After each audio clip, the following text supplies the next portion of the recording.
Isang pariralang sa dulo'y may tandang padamdam.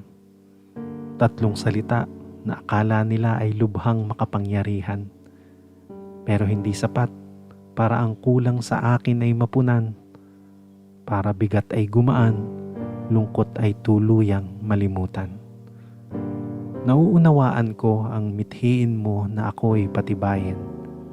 Sa pagharap sa mga hamon, ako ay palakasin.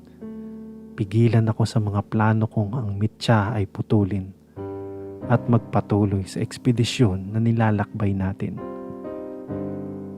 Ngunit ang totoo, ang hirap na ito ay hindi agad maaalis. Ang pangunawa mo ay salat sa aking binabat at tinitiis.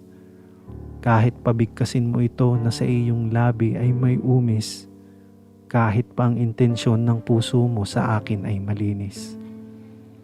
Baka mas mabuti kung sa pagsasabihan ay iyong ibabagay.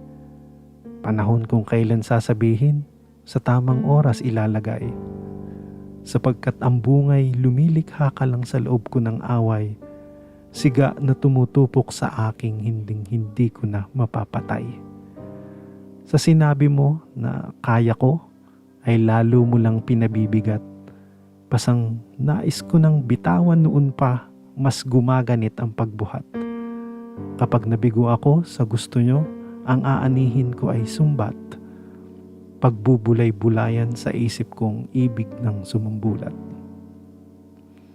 Kaya naman sana ay huwag mo nang sa aki iparinig. Mga salitang ito na turing ko'y mapang-uyam, mapang-usig. Kailangan ko ay taong dalisay na kung saan ako sasandig. Siya na sa akin ay tutulong at para sa akin titindig.